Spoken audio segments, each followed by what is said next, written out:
Friends, मैं गुरमीत हुड्डा आप लोगों का स्वागत करती हूँ मेरे यूट्यूब चैनल पे। तो आज का अपना टॉपिक है प्राकृतिक संसाधन। प्राकृतिक संसाधन के नाम से ही हम यहाँ पे देख सकते हैं कि क्या मतलब है इसका। चलो थोड़ा सा ब्रीफ में यहाँ पे मैं बता देती हूँ, इसका आइडिया सा दे देती हूँ। वैसे हम पूरे लेक्चर में प्राकृतिक संसाधनों के बारे में ही पढ़ेंगे। प्रकृति से हमें जो भी चीज़ें हम यूज़ कर रहे हैं अपने डेवलपमेंट के लिए, अपनी एडवांसमेंट के लिए या अपने जीवन यापन के लिए, वही क्या है, प्राकृतिक संसाधन। कुल मिला के बात क्या है, हम अपनी लाइफ में जो भी कुछ यूज़ कर रहे हैं अपने जीवन के लिए, अपनी लाइफ के लिए, खाना पीना, सांस लेना, पानी पीना, ये सभी क्या है, नेचुरल रिसोर्सेज हैं। ठीक है, तो एग्जांपल के तौर पे भी अगर मैं बात करूँ मोटा मोटा यहाँ पे, तो जैसे जल हुआ, वायु हुई, मिट्टी है, मिट्टी के अंदर बहुत सारे लवण होते हैं, या फिर फॉसल फ्यूल्स हुए जिन्हें जीवाश्म भी जीवाश्म ईंधन कहा जाता है, diesel, petrol, gases.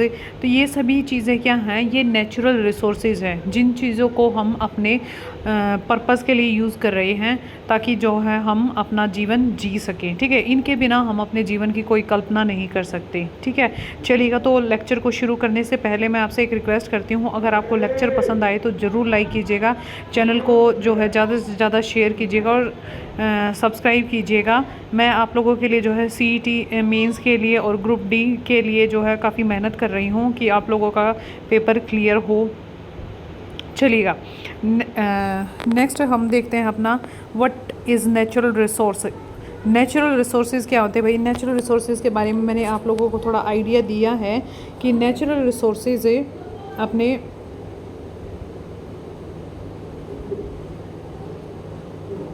Natural resources क्या हैं?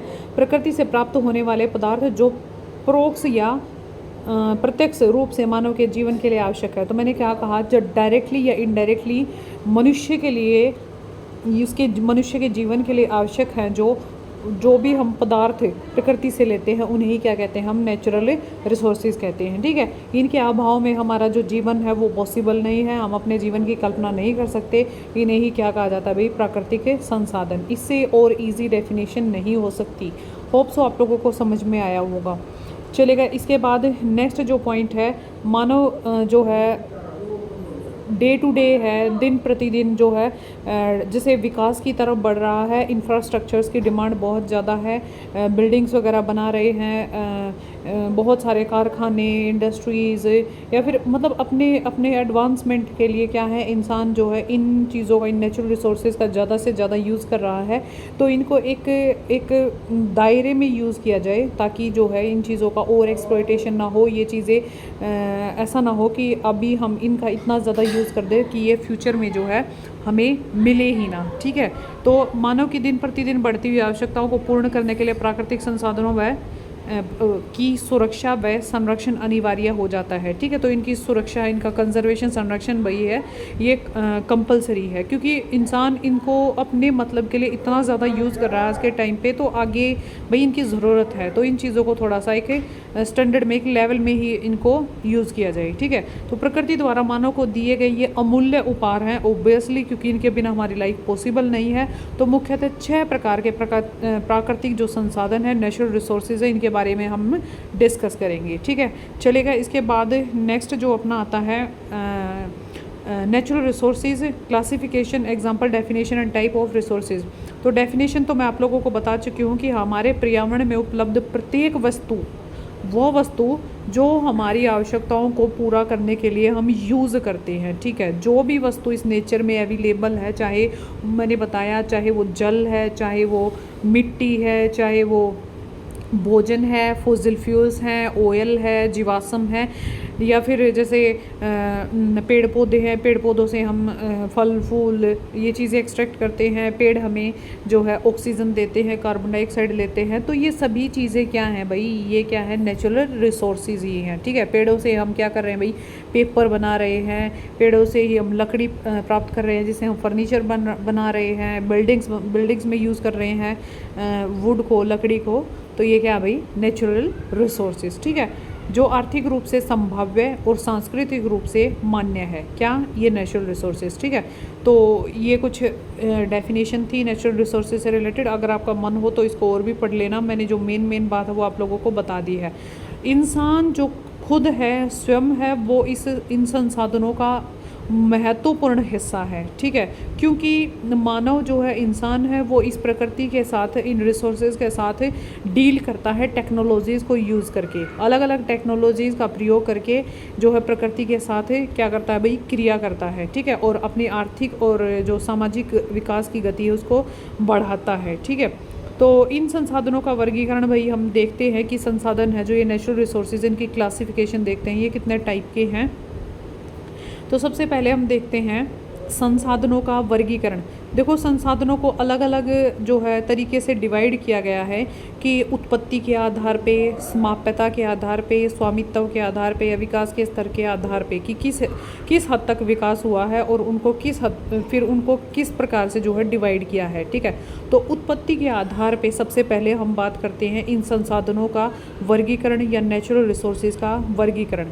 सबसे पहले आता है जैव, जिसे बायोटिक भी कहा जाता है, और उसके बाद आता है अजैव, जिसे नॉन बायोटिक भी एबायोटिक कहते हैं। ठीक है, तो यहाँ पे क्या मतलब है इसका, बायोटिक का और नॉन बायोटिक का, एक बार हम ये डिस्कस कर लेते हैं। चलिएगा भाई, बायोटिक का मतलब होता है जितने भी लिविंग बींग्स होते हैं। ठीक है, बायोटिक की बात करते हैं, जितने भी लिविंग बींग्स होंगे, जो भी लिविंग रिसोर्सेज हैं, उन्हीं को हम क्या कहते हैं, जैविक या फिर बायोटिक कहते हैं। लिविंग में क्या कौन आ सकते हैं, संसाधनों की प्राप्ति जीव मंडल से, मतलब जितने भी जीव हैं उनसे, जैसे मनुष्य, वनस्पति जात, प्राणी जात, मत्स्य जीवन। मनुष्य है वो वनस्पति जात से, मतलब पेड़ पौधों से, बताया मैंने कि वुड है, लकड़ी का यूज़ कर रहे हैं, फल का, फूलों का, इन चीज़ों का हम यूज़ कर रहे हैं, हम अपनी लाइफ को आगे बढ़ा रहे हैं। ठीक है, जैसे गेहूँ है, वो क्या है भाई, पेड़ है, क्रॉप उगाते हैं, तो इन्हीं से हमें क्या है भाई, हम अपना जो है रोटी चपाती बनाते हैं। तो क्या है भाई, ओब्वियसली अगर हम खाना नहीं खाएंगे, रोटी नहीं खाएंगे, तो हम कैसे जी पाएंगे। तो ये क्या है, एक नेचुरल रिसोर्स है जिसको हम अपने लिए यूज़ कर रहे हैं। ठीक है, और ये किस में आता है भाई, जैविक में।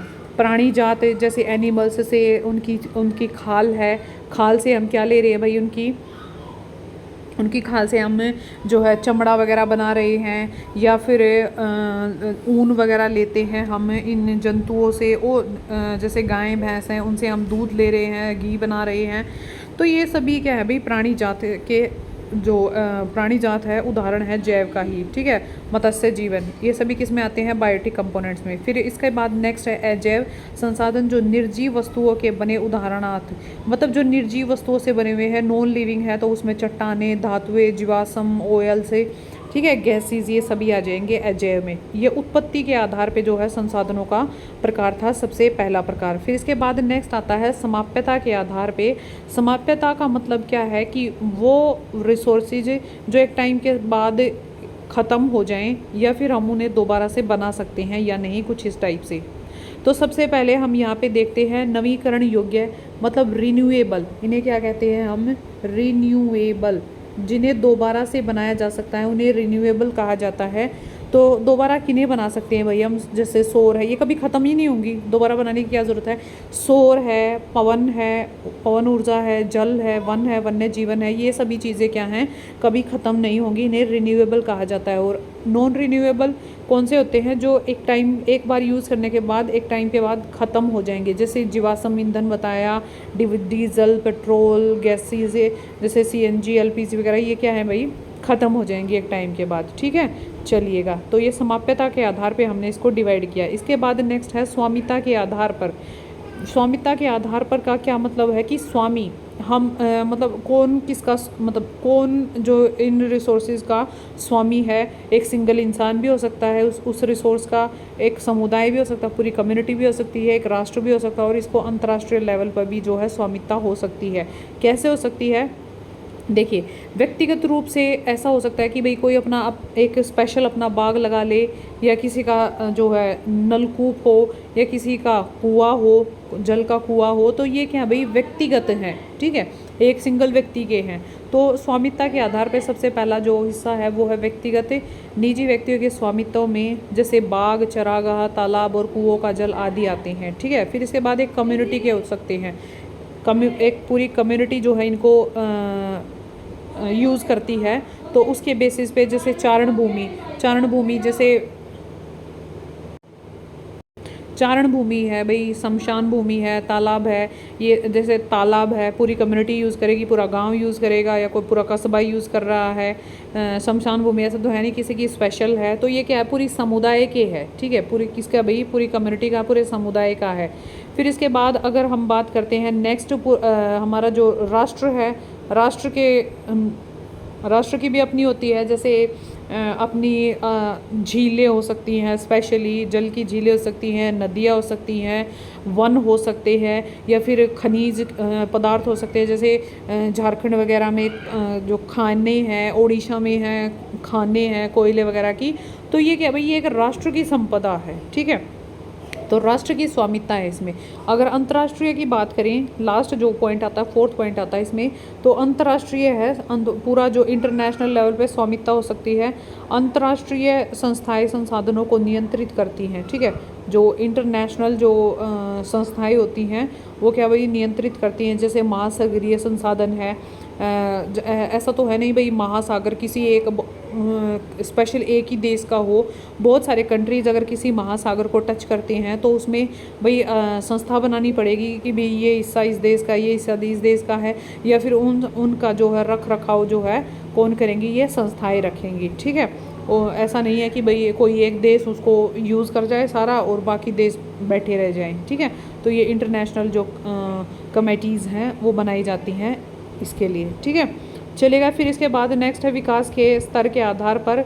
विकास के स्तर के आधार पर भी हम यहाँ पे लगभग 4 टाइप पढ़ते हैं, जिसमें सबसे पहले आता है संभावी, नेक्स्ट विकसित, भंडार और संचित कोष। अब बात करते हैं संभावी की। संभावी का अभी तक उपयोग नहीं हुआ, इनकी जस्ट संभावना है कि ये हमारी पृथ्वी में जो है अंदर की तरफ दबे हुए हैं। ठीक है, फिर इसके बाद विकसित वो हैं जिनको हम ढूंढ चुके हैं, जिनका विकास हो चुका है, तो इनकी उपयोग की गुणवत्ता और मात्रा जो है निर्धारित की जा चुकी है। फिर इसके बाद नेक्स्ट जो टाइप आता है वो है भंडार। उपयुक्त प्रौद्योगिकी के अभाव में उसकी पहुंच से बाहर है। अभी टेक्नोलॉजीज़ ऐसी आई नहीं है कि हम उन भंडारों तक पहुंचे ही नहीं है। ठीक है, अपनी अप्रोच से वो बाहर हैं, तो ये भंडार हैं। फिर इसके बाद संचित कोष वो हैं भाई जो जिन तक हम पहुंच सकते हैं आसानी से, इजीली से टेक्नोलॉजीज़ को यूज़ करके। तो अभी हमारे पास वैसे टेक्नोलॉजीज़ हैं जिनको यूज़ करके हम ऐसा काम कर रहे हैं। ठीक है, ऑलरेडी जो फाइंड कर चुके हैं, जिन्हें ढूंढ चुके हैं, जिनकी गुणवत्ता को जो हम डिसाइड कर चुके हैं, तो वो कौन से हैं, विकसित प्रकार के हैं। ठीक है, तो ये विकास के स्तर के आधार पे हमने 4 प्रकार के जो हैं यहाँ पे रिसोर्सेज के बारे में पढ़ा है, और टोटल भी हमने 4 प्रकार के जो हैं प्राकृतिक संसाधनों के बारे में पढ़ा है। ठीक है, चलिएगा। इसके बाद नेक्स्ट है संसाधन विकास। देखिएगा, संसाधन विकास से क्या मतलब है कि हमारे जो रिसोर्सेज हैं, हमारे जो संसाधन हैं, हम उनका किस तरीके से प्रयोग करें, उनका किस तरीके से जो है यूज़ करें, ताकि हम इनका संरक्षण कर सकें, इनको फ्यूचर में भी यूज़ कर सकें। संसाधन विकास का मतलब है कि हमारा जो हम इतने ज़्यादा मॉडर्न हो रहे हैं, हम अपना विकास के चक्कर में, हम अपने डेवलपमेंट के चक्कर में इन चीज़ों का हनन कर रहे हैं, ओवर एक्सप्लॉयटेशन कर रहे हैं, और ये चीज़ जो हमारे इन फ्यूचर जो हमारे लिए ख़तरनाक साबित हो सकती है। ठीक है, तो इस चीज़ को जो है एक हम कंजर्वेशन करें, ये कहना चाह रहा है इस पॉइंट के अंदर। मनुष्य जीवन की गुणवत्ता और वैश्विक शांति बनाए रखने वाले संसाधनों को समाज में सभी वर्गों के माध्यम समुचित बंटवारा आवश्यक हो गया है। भाई ऐसे भी संसाधन है जो हमारी जो विश्व की शांति बनाए रख सकते हैं, या हमारे जीवन की गुणवत्ता है उसको बढ़ाए रख सकते हैं। तो ऐसे जो रिसोर्सेज हैं भाई, उनको तो अब बचा के रखना पड़ेगा, कंजर्व करना पड़ेगा, उनको थोड़ा देख देख के ही बरतना पड़ेगा। ठीक है, तो अगर कुछ व्यक्तियों तथा राष्ट्रों द्वारा संसाधनों का अति दोहन जारी रहता है, तो एक दिन हमारी धरती का जो भविष्य वो संकट में पड़ जाएगा। तो हमें इन चीज़ों का थोड़ा सा कंट्रोल में, एक लेवल में यूज़ करना होगा। ठीक है, तो इस धरती के जीवन का संतुलन बनाए रखने के लिए संसाधनों के सदुपयोग की रणनीति बनाना अति आवश्यक है। ठीक है, चलिएगा। सतत अस्तित्व सही अर्थ में पोषक या विकास का ही अंग है। ठीक है, जो सतत है एक कंटिन्यूअस जो एग्जिस्टेंस है इस चीज़ का, वो क्या है भाई, विकास का ही अंग है। ठीक है, चलिएगा। इसके बाद अगर आप लोगों को थोड़ा सा भी अगर डाउट हो किसी भी पॉइंट पे, तो आप लोग जो है रिपीट कर लेना, वीडियो को दोबारा से समझ लेना। ठीक है, वैसे तो आ जाएगा समझ में, मुझे जहाँ तक लगता है, और फिर भी अगर किसी को दिक्कत हो तो प्लीज़ अपना देख लीजिएगा। ठीक है, चलेगा। संसाधन नियोजन की अगर हम बात करते हैं, संसाधन नियोजन का मतलब है कि योजना, वो योजना जिसके द्वारा हम इन संसाधनों को जो है मेंटेन कर सके, इनको जो है वही बात है कि इनको एक दायरे में यूज़ कर सके, इनके लिए एक स्कीम बना सके कि हमें इसको किस तरीके से बचाना चाहिए और किस तरीके से हम बचा सकते हैं। ठीक है, तो संसाधनों के सही ढंग से उपयोग के लिए नियोजन एक सर्वमान्य योजना है। ठीक है, ये एक सभी यूनिवर्सल जो है योजना है जिसको हमें यूज़ करना है। ठीक है, इसलिए भारत जैसे देश में देखो, भारत एक ऐसा देश है जिसमें हर टाइप की विविधता है, उसमें चाहे वो संस्कृति में है, चाहे वो धर्मों में है, यहाँ तक कि इन रिसोर्सेज में भी जो है विविधता है। रिसोर्सेज में विविधता कैसे है, इंडिया में ऐसी जगह हैं जहाँ पर बहुत सारी ऐसी जगह हैं जहाँ पे रिसोर्सेज बहुत ज़्यादा प्रचुर मात्रा में है, और बहुत सारी ऐसी जगह भी हैं जहाँ पे रिसोर्सेज बहुत कम है। जैसे हम अपने हरियाणा की बात करते हैं, यहाँ पे जैसे कोयला वगैरह या फिर स्लेट पत्थर, ये चीज़ें बहुत कम मात्रा में हैं। ठीक है, तो ये नेचुरल रिसोर्सेज हरियाणा में कम है। लेकिन हम बात करते हैं जैसे उड़ीसा, झारखंड और वहाँ पे राउरकेला वगैरह में, वहाँ पे क्या भाई, ये नेचुरल रिसोर्सेज ज़्यादा मात्रा में अवेलेबल है। ठीक है, तो इन संसाधनों की उपलब्धता में क्या है भाई, भिन्नता है।